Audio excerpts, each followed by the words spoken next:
All right, Shalom. First and foremost, all praises and glories unto Yahweh, Bahashem, Yahushai, Bahashem, Harakak Wadash. Double honor to the apostles and the elders of the great millstone. And greetings, salutations, blessings, and much love unto the elect. Shalom unto you. All right, gonna get into this video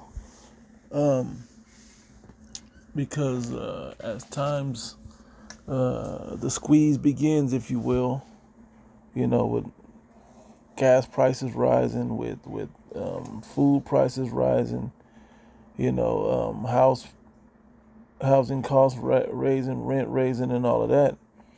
A lot of people are squirming to find extra ways to make money, and even this could be a tempting thing for people to want to still be rich in this society, man.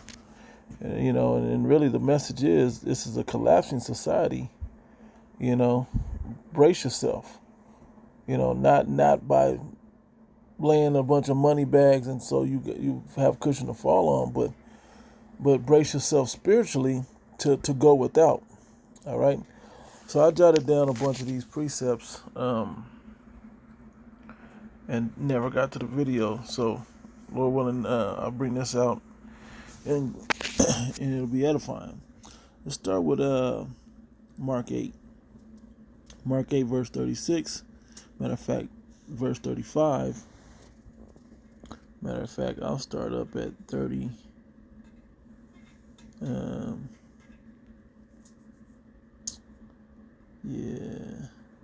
34 says, and when he had called the people unto him with his disciples, also he said unto them, whosoever will come after me, let him deny himself and take up his cross. Yeah, don't do what's beneficial just for you. Do what's beneficial for the ministry. Do what's beneficial for the spirit. Okay? And through the spirit, we know you go into certain chapters in the Bible, particularly one of them, a good one, is 1 Corinthians, the 4th chapter, and it tells you how the apostles, are set last. They're set on the bottom of society, okay? The lowest of the low, according to this world. All right? And then you can go to second, in fact, I'll go to those. Let me just go there real quick. Let me finish reading it. It says, but whosoever shall lose his life, let me start again, 34, let him deny himself and take up his cross and follow me. For whosoever will save his life shall lose it. If you try to save it, build yourself up and establish your life in this world, you're going to lose your life. Okay? But whosoever shall lose his life for my sake, the gospel and the gospels for this word, the same shall save it. And how do you lose your life for this gospel? Okay? You deny your goals and aspirations you had when you were in the world. Not saying you quit your job. It's just simply saying, well, I gotta go fly to India and dig up this, and I don't have time to put the word out no more. And you basically put this word on the back burner or give it up altogether. All right, let me grab a couple precepts that wasn't on the list. Bear with me.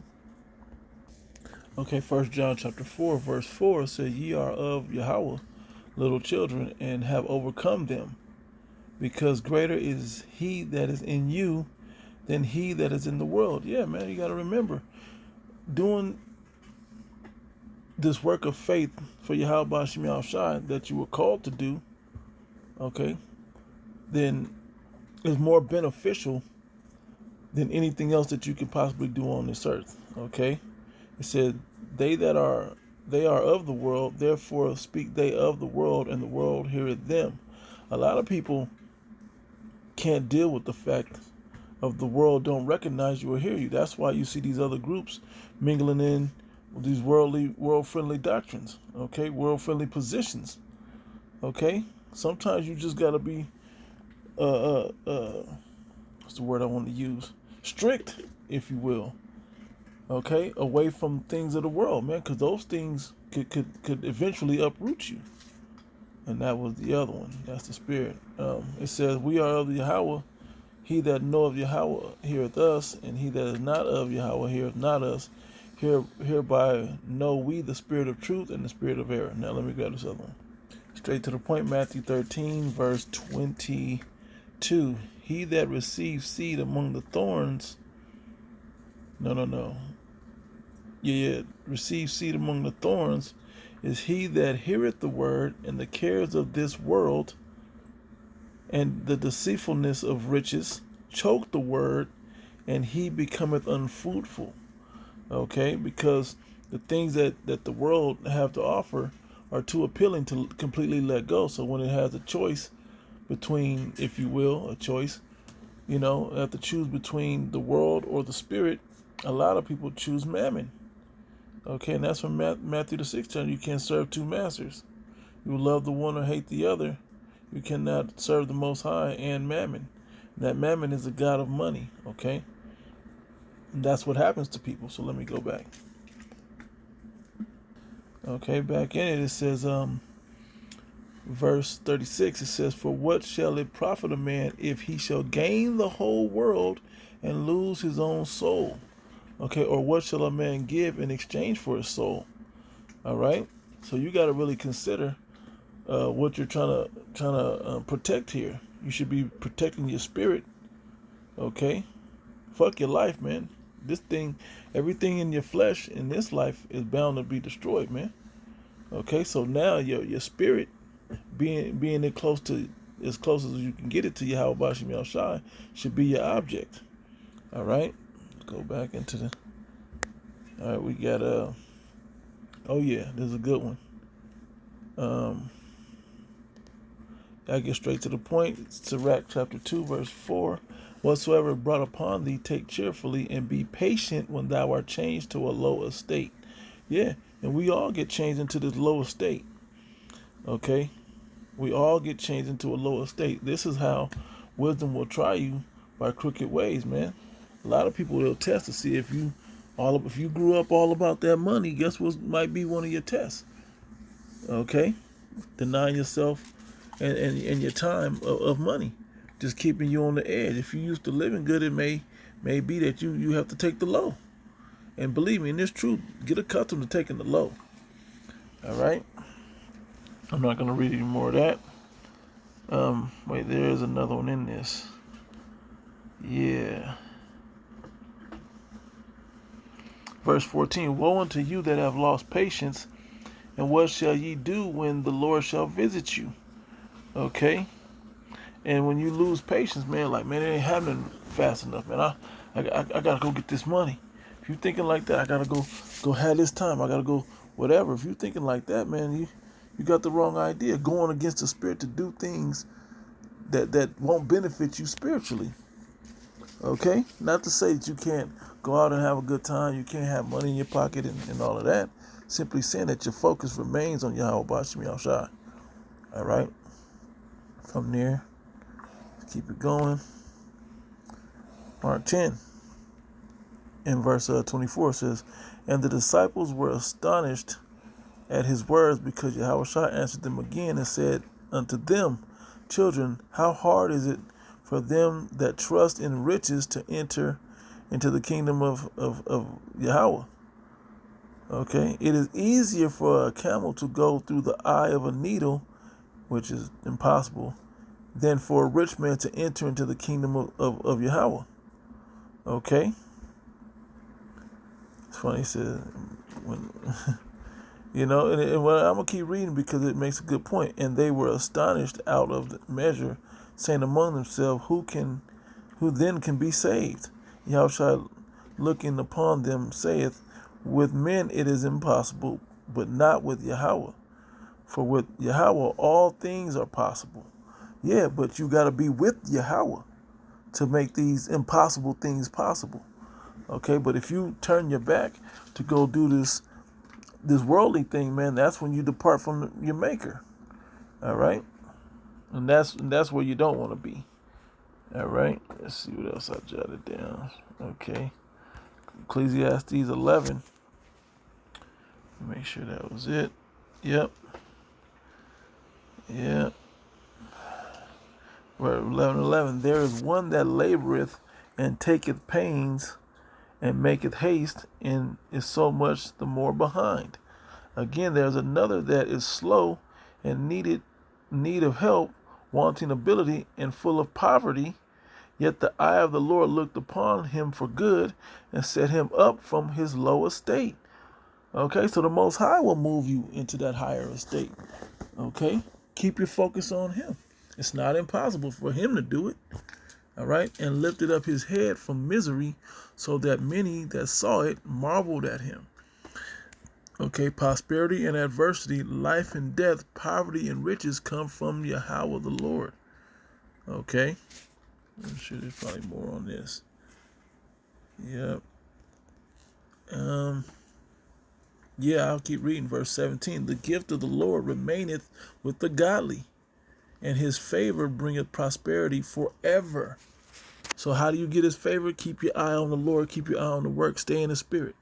When you turn your back and go into the world for riches and different things like that, that's how you depart from the Lord, man.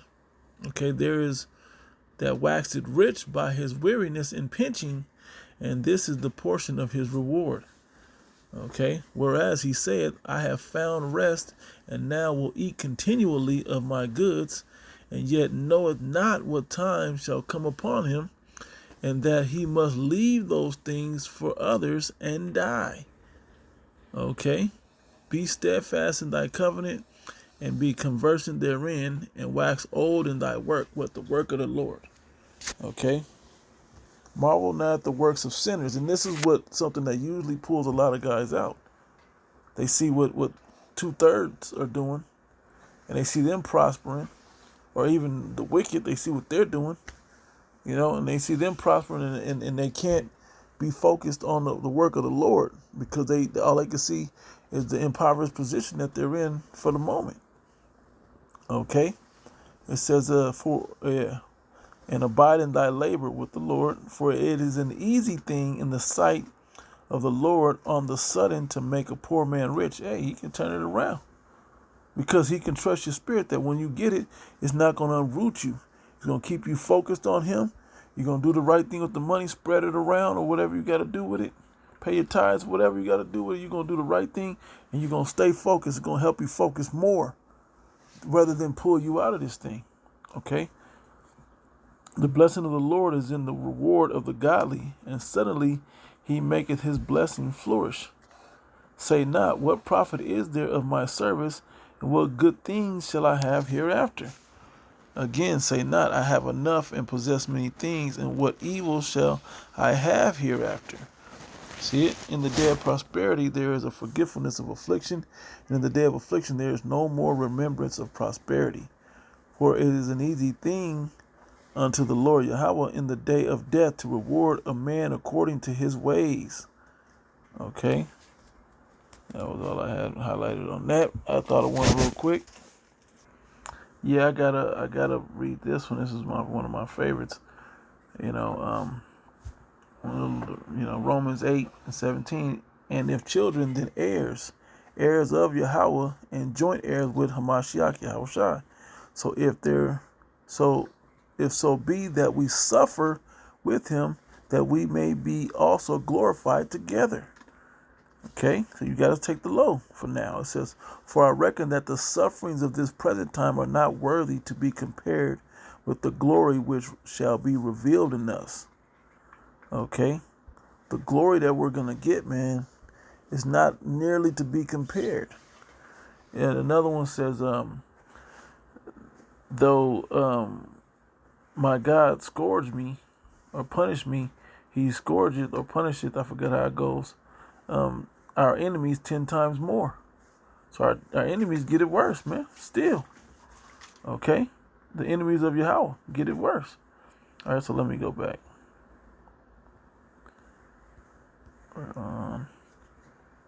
Yeah, I got all those. Yep, I actually had it. 1 Corinthians chapter 4. I'll start up at 9. For I think that Yahweh hath set forth us, the apostles, last, as if it were appointed to death, that we would be in an impoverished, homeless position and die, right? For we are made a spectacle unto the world, and to angels, and to men. We are fools for Hamashiach's sake, but we are wise in Hamashiach. We are weak, but ye are strong. We are honorable, but we are despised. Even unto this present hour we both hunger and thirst, and are naked, and are buffeted, and have no certain dwelling place, things that money can afford, okay, that riches could afford, okay? As the scriptures say, money is a defense, okay, but it also says money, the love of money is the root of all evil. Let's get that right. Money is not the root of all evil, but the love of money is the root of all evil, okay? Let me check that one. 1 Timothy chapter 6, verse 8, and having food and raiment, let us be therewith content. Just having money and food. Okay, money and food. Food and clothing, right?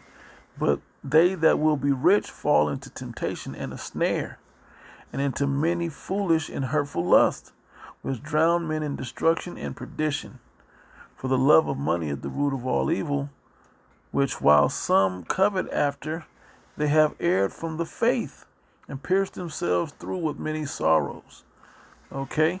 So that's something that you got to be cautious of, man. Wanting to be rich, man, it come with more problems than it's worth, especially in this society.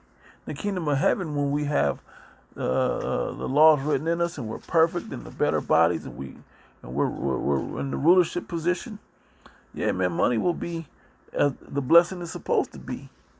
Okay, but in this wicked world where the economy's about to collapse and all these other things, man, it's not worth it. All right, let's go back. Let's see where. Let's see how far down. Yep. Verse 12, 1 Corinthians 4 and 12. 11, it says, and having no certain dwelling place, and labor working with our own hands.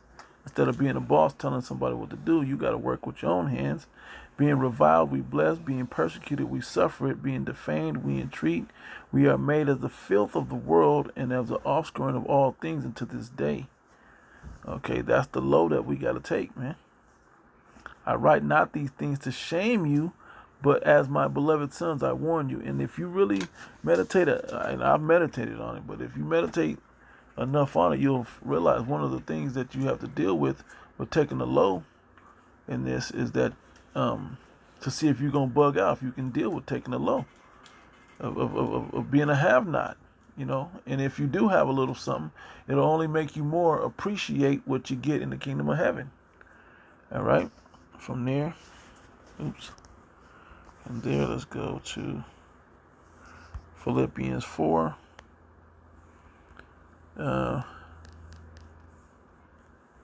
Yep. And 11, not that I speak in respect of want, for I have learned in whatsoever state I am, therewith to be content. Okay? So whatever comes upon you, you got to be content in whatever that is. Okay? I know both how to be abased, how to be low and in poverty, and I know how to abound. If I had money, I know what I would do with it. It wouldn't change my righteous mind state. Okay? My humble mind state. Okay, my focus on Yahweh Bashim Yahushai. Everywhere and in all things I am instructed both to be full and to be hungry, both to abound and to suffer need. I can do all things through Yahushai who strengthens me. All right. From there, yep, beautiful. One of my favorites also, Proverbs 28. Let's see. I'll get straight to the point. Verse 6, better is the poor that walketh in uprightness than he that is perverse in his ways, though he be rich. Okay? And it's funny because these church pastors, yeah, they're the ones, man, that are perverse in their ways, and they be having them riches, man, and not pushing out the right things, not doing the right things with the money they get from the congregation. They're really just collecting money from the poor people, and the poor people keep just paying, hoping that it turn around. Well, that was your money right there. Whoso keepeth the law is a wise son, but he that is a companion of riotous men shameth his father. Okay, he that by usury and unjust gain increaseth his substance, he shall gather it for him that will pity the poor. All right, for someone else. Jump down to the highlighted ones. 11 again. It says, the rich man is wise in his own conceit, but the poor that have understanding searcheth him out. Okay. You want to find out the truth. You don't want to just be, oh, this is what I think it is, because you don't have to do the work. You got to get to the point that you want to spend your money. All right. And when you've had a little, we've never been rich on this side to where we just never considered money. We might have had a few racks here and there that you can kind of, play with a little bit of it or whatever. And when you have that, hey, it do make you a little more relaxed in life, which can be, in this truth, a detriment to you. All right. Moving on. Proverbs 27. Yep. For riches are not forever, and do the crown endure to every generation? Does the crown just stay in the hand of one person for every generation? No. Just because you got money? No. The crown moves. And if you really watch how the Most High does it, it moves according to His will. Now, it won't move once Yahweh Shai gets it, and the kingdom, and the elect of Israel, and the children of Israel get the laws written in them. Well, we're perfect. The scepter will never depart from us. All right. From there, let's see. Last verse, I believe. Last scripture, I believe, which is here we go. Proverbs 30, verse 8. It says, "Remove far from me vanity and lies. Give me neither poverty nor riches. Feed me with food convenient for me, lest I be full and deny thee." Some people will get too much, man, and deny the Lord and say, "Who is the Lord?" Or lest I be poor and steal and take the name of the Lord Yahweh in vain. Lest you be so broke that you now, go off and be wicked, trying to just make a living. Okay, and there's scriptures, more scriptures than these on that. Just some I jotted down a while back. It was on my spirit. I came across this list and figured I might as well put them out. Lord willing, this was edifying, giving all praises and glories unto Yahweh, by Hashem Yahushai, by Hashem Rakakodash, that belongs to the apostles and the elders of the great millstone, and greetings, salutations, blessings, and much love unto you like that there. Until the next one, Shalom.